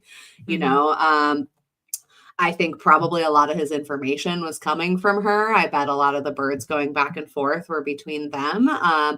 But you know, at this point in the story, you know, we're seeing the like you said, there's a lot going on with Tyrion. He's about to take the reins and head in a different direction. So I think he's probably aware of some of the things that were happening in King's Landing mid A Storm of Swords, but I think certainly Tyrion's escape, certainly Tywin's death, those are things that haven't hit him yet, that he can't be predicting for or planning for. And I also wonder how quickly that information reaches him, because if Cersei's his main point of contact and she starts cracking up, you know, is the first thing on her mind to send him letters, you know? Of course, we can't talk about any of this without also just referencing the tapestries, right? It's like, what's going on with those tapestries?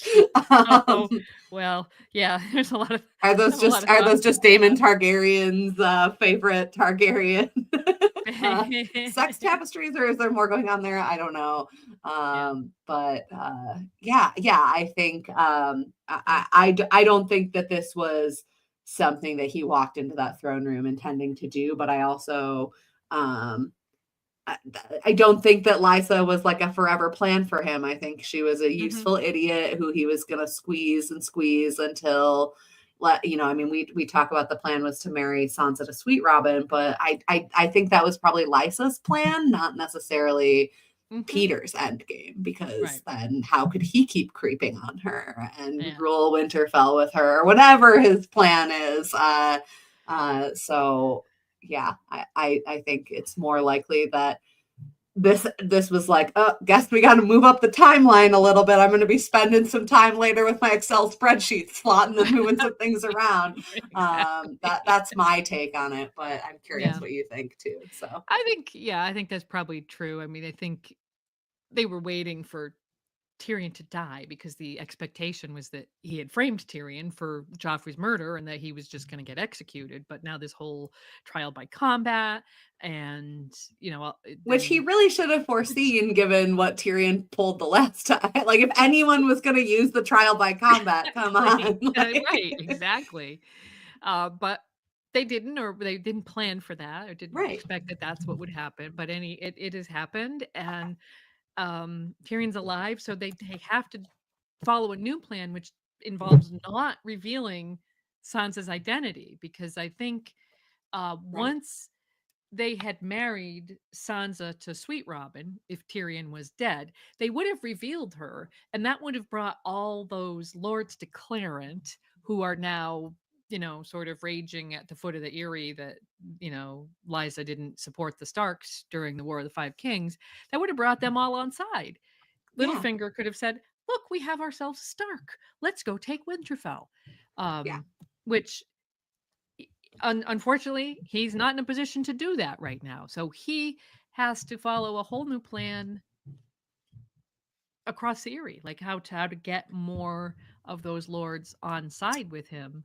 I think one of his strengths is that, like, he's from there. I mean, we talked about it earlier that, like, his grandfather was a sellsword of Lord Corbray. Like, he's obviously using what's happening here to shore things up with Nestor Royce and strengthen that relationship. Even though he spent a lot of his adult life in King's Landing, like, he hasn't lost sight of the politics around here. And even while he's not well liked, like, he's still armed with enough information to be very dangerous, because he can play these people against each other easily. And that's something that he has a lot of skill in doing. So and much later you'll see he'll make some revelations about his very intimate knowledge about House Aaron and who the heirs might be, like Harry the heir, but there are other potential heirs. And Yeah, he's definitely spent some time in the library, like yeah. reading through maybe he read that same book as Ned and focused a little less on black of hair, and instead is in the Aaron family trees. Hmm. Um, but absolutely, like, I mean, Littlefinger knows that knowledge is one of the most powerful weapons for someone like him who doesn't have a lot of status, money, physical, he can't physically threaten people the way that someone like Sandor Clegane can, or Ned, or whoever. And he certainly has always been someone who's gotten to work kind of hitting the books, doing what he needed to do to take his natural strengths and twist as Hmm. much of an advantage as possible. Is he doing that to be creepy and horrible? Yes. But is he doing it effectively? Absolutely. Yeah. Yeah. I mean, you got to give him points here for recovery. Well, he Um, wouldn't be a very interesting villain if he, didn't have some of that going on. yeah. I mean, part of what makes him so sinister and such a threat to the characters that we care about is that he is intelligent, he is Hmm. cunning, he can turn on a dime to kind of twist a situation to, maybe not to his advantage, but at least away from his disadvantage as best as For possible. sure. I mean, And I think like if we don't really talk that much about the show, and I don't want to get into the show, but I mean, I think one of the big things that they did with him there that I liked was say, hey, when it comes to politics and houses and the very kind of real tangible things going on in the world, that's his domain. He's really good at that. The supernatural, the magical, the things that there's no way someone like Baelish has ever really interacted with, let alone could predict, like, are those being the things that trip him up and cause him to falter, potentially being his downfall. It makes a lot of sense, and I'm curious to mhm. see where that goes, because I think the magic and the supernatural are really only ramping up. We've really barely Yeah. seen that in the Vale, where there should have been a Godswood, by the way, but there wasn't. Yeah. Uh, Exactly. So, so that basically, um, a Godswood without a god, that means the Vale is a very empty place. mhm. The Seven they're not really ever, well, other than in We're not, legend, yeah, we're they're not, not the walking the Aarons earth. aren't known as some big, like, religious Hmm. center of power. Their strength is in the geographical situation that they find themselves in, and in knowing when to stay out of things and when to get involved, Right. and none of that has to do with warging or No. dragons or anything like that. We're just talking about being shrewd political manipulators, which Hmm. is certainly something that Baelish can do. But yeah, as he's forced into new situations, as he's forced to pivot, not just with oops, got to crank up the timeline because my wife is crazier than I thought, but oops, didn't know about a white army, or didn't know about fire magic, or all these things that he really like, that have not really come into connection with his story in a meaningful way yet. I think that's where we're really going to see him tested. Yes. Like, wait till he finds out that Can't his wait. precious cat is a fire white. I mean, Yeah. uh, oh boy. When's that book coming out? Any minute now. Yeah. um, so as far we talked about this a lot. This is sort of one of our next to last bullet point here, but it's Sansa's internal point of view.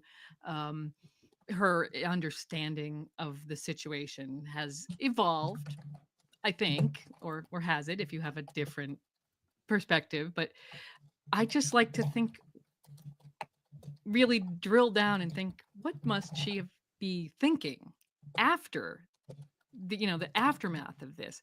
How much of Lysa's ravings did she really understand? Um, and what does this chapter tell us, other than it's changing? We know that, but what does it tell us about her arc?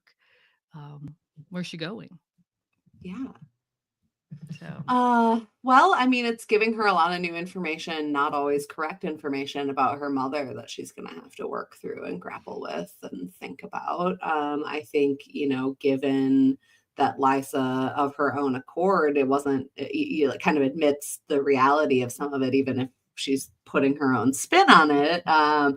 She's definitely going to have to think about that.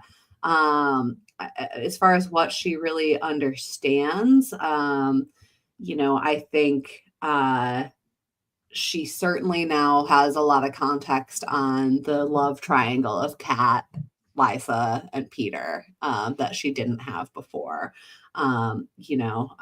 Peter's made some weird comments about her mom, but I think like some of those could be brushed aside in the past. There's no way she's brushing past those comments anymore with the only Kat moment.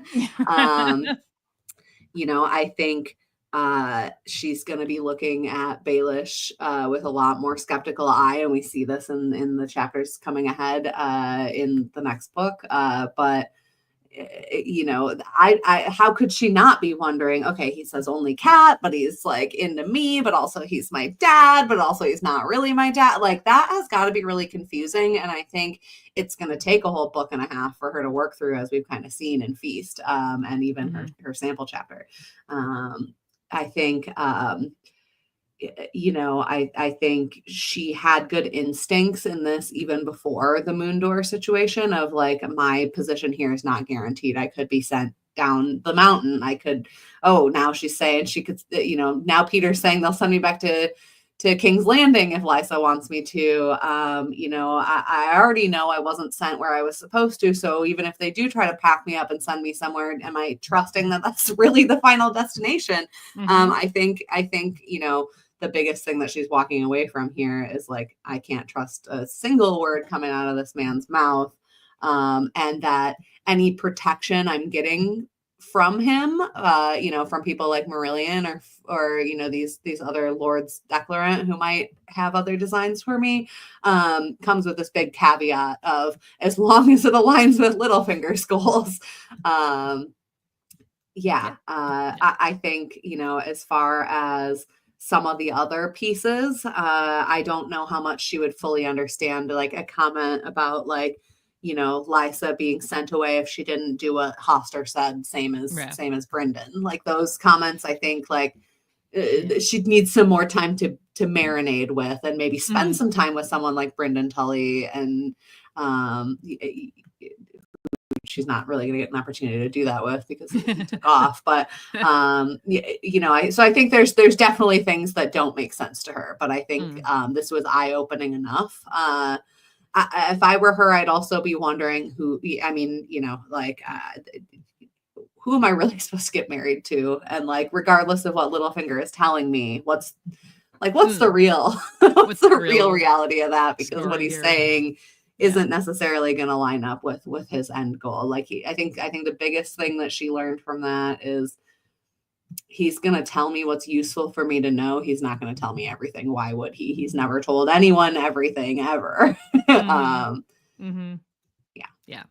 I think that's all very accurate. And her, understanding of all that begins, and her willingness to assert herself with him all begins right here in this chapter when she throws a snowball in his face and then starts to understand who he is and what he's what type of person. Well, I think she's learning too. Like, I mean, probably after that, it was like that was a bold moment for her. But like, would she try something like that again in the future, or is she gonna kind of continue to win him over with honey, knowing that maybe I don't push this guy. Maybe pushing him too far will send me through the moon door, or will make him realize that I'm a liability or not convenient enough to his plans. So, I think it's kind of this rare moment of her kind of, standing up for herself, asserting herself. But it wouldn't surprise me if we see a major backslide just from the self-preservation angle to behavior like that. She's gonna have to, term. Protect herself at some point. So. So last question is why did you choose this chapter? This is funny. I think we chose it together, first of all, so I don't I mean, Emily of the Eyrie, right? I always love things in the Eyrie. Yeah. Not only do I love like stuff set in the Eyrie and just love the Eyrie in general because I love the mountains and all that, but this is a Sansa chapter. She's one of my favorites. I love talking about Sansa. I love, I mean, how can I, as a woman, not relate to someone who is young and doesn't kind of know their own agency and is in this pivotal moment of kind of having their eyes opened to their place in the world, the amount of agency that they do have, and the danger that the danger and the also the positives of asserting that. I absolutely love to. I think Dornish Dame said in our YouTube chat, the number of questions in this chapter and that Liza's rant answers, it makes it a really good chapter to end the story with, notwithstanding the epilogue. And that's so true. I mean, not only do we get a big dramatic moment with a big character death and a big reveal, so many big reveals, but it's like, gosh, we get a lore dump, we get a death, we get a big climax moment. We get kind of this turning on the heel of Sansa into Elaine, and it's just like such a great moment in the story to kind of jump off. It's a jumping off point, but it's also the conclusion of a lot of things. So how could I not love talking about this chapter, especially with Lady Gwyn, especially in the past, Ice and Fire Con. I remember your House Aaron cosplay. So oh my word, yeah. Your high is honor shirt. I love it. So I don't know why I didn't wear that shirt today. Yes, we especially because we always talk about what we're gonna wear and what we're gonna. I was so Sansa focused, so I ended up. I don't even have a Sansa shirt, so you can't even see it. But I have blue winter roses because I figured. Oh yeah, I wore my feminism shirt, but it's just dragons burning everything to the ground. So maybe awesome. More Dany coded than Sansa, but I feel like we're talking about a strong female characters. Yeah, 100%. So, female characters navigating their agency in a very old world where men traditionally dominate things. So you have to wear the shirt, have to talk about this great chapter. And just always good to come hang out with my good friend Lady Gwyn. Yeah, well, thank you. It was it's great to have you as always. I hope we will do this again sometime. So absolutely. This is probably where I'm supposed to like promo myself and tell you all the other cool things I'm doing, but these days not a whole lot. I mean, I was really excited this week that there's a lot of production news about House of the Dragon season 3, since we had so much fun live streaming about that in past, especially season 1. So maybe we'll get to collaborate again in the future. But other than that, I don't know. I'm just enjoying life right now. I don't use Twitter. I'm not really active on Blue Sky. You can find me in the Discord, the Radio Westeros Discord. Maybe what I really need to be promoting is go be a patron of Radio Westeros. I'm a patron. I have been for so long. You guys are putting out some of the best content out there in the space and keeping it really fresh, despite the fact that we haven't had a ton to talk about or new books released. So. Yeah. Well, we still, that's a testament to George. We still keep digging deep, and we're still going. All of everything you said, thank you, and thank you to the audience for joining us, whether you're live here or whether you're watching the video later or the podcast version, which will be out in a couple of days. We appreciate all of you, and definitely we appreciate our patrons. We'll put the patron that's there. If another way to support us, though, if Patreon isn't your thing, like and subscribe to our YouTube channel. Like this video, subscribe, because that helps us. That's a form of support too. And we thank you for that. So next up for Radio Westeros, we're going to do, speaking of digging deep, we have an episode, 2 hours and 10 minutes, all about the Dornish Wars. Patron rollout starts Monday, which is the 24th of March. And put that right in my calendar. I'm excited. That's we'll work for a long time on that. It's concluding our Aegon's conquest of Westeros series. Yes. And yeah, and Aegon's conquest did not include Dorne, as you all know, but Dorne joining the realm actually took another 200 years. So there's a lot there. And after that, we've got the part two of our Free Folk episodes, which is all the Battle of Castle Black. And later on, we'll get back into Bran Stark. So we've got yeah, got a lot of diverse stuff coming up in the near future. I will be back here in May, probably May 17th, with another Lady Gwen and Friends live stream. Guest and Woohoo. chapter for that one still to be announced, but keep an eye on this space or on our Discord. If you join our uh, Patreon, you will automatically be added to the Discord. Or if that's not in your budget for any reason and you wish to join our Discord, I would encourage you to reach out to us on Blue Sky. We are not terrifically active there, but we are there and we check. And if you reach out to us, we would be happy to invite you to that Discord because that's where we are mostly active. So Oh, we have so much fun on the Discord. we sure Love do. the Discord. That's, yeah. So increasingly, that's where it's at. So come join us for sure. I'm Thanks there again. too. Look out. Yeah, yeah, exactly. You want to talk to Emily? You can. That's where you're going to find her. So, That's pretty uh, much it. Yeah. yeah. So thank you, everyone. Thanks to our patrons, to Emily, and all of you again. Don't forget, like and subscribe, and we'll see you again soon. Bye for now.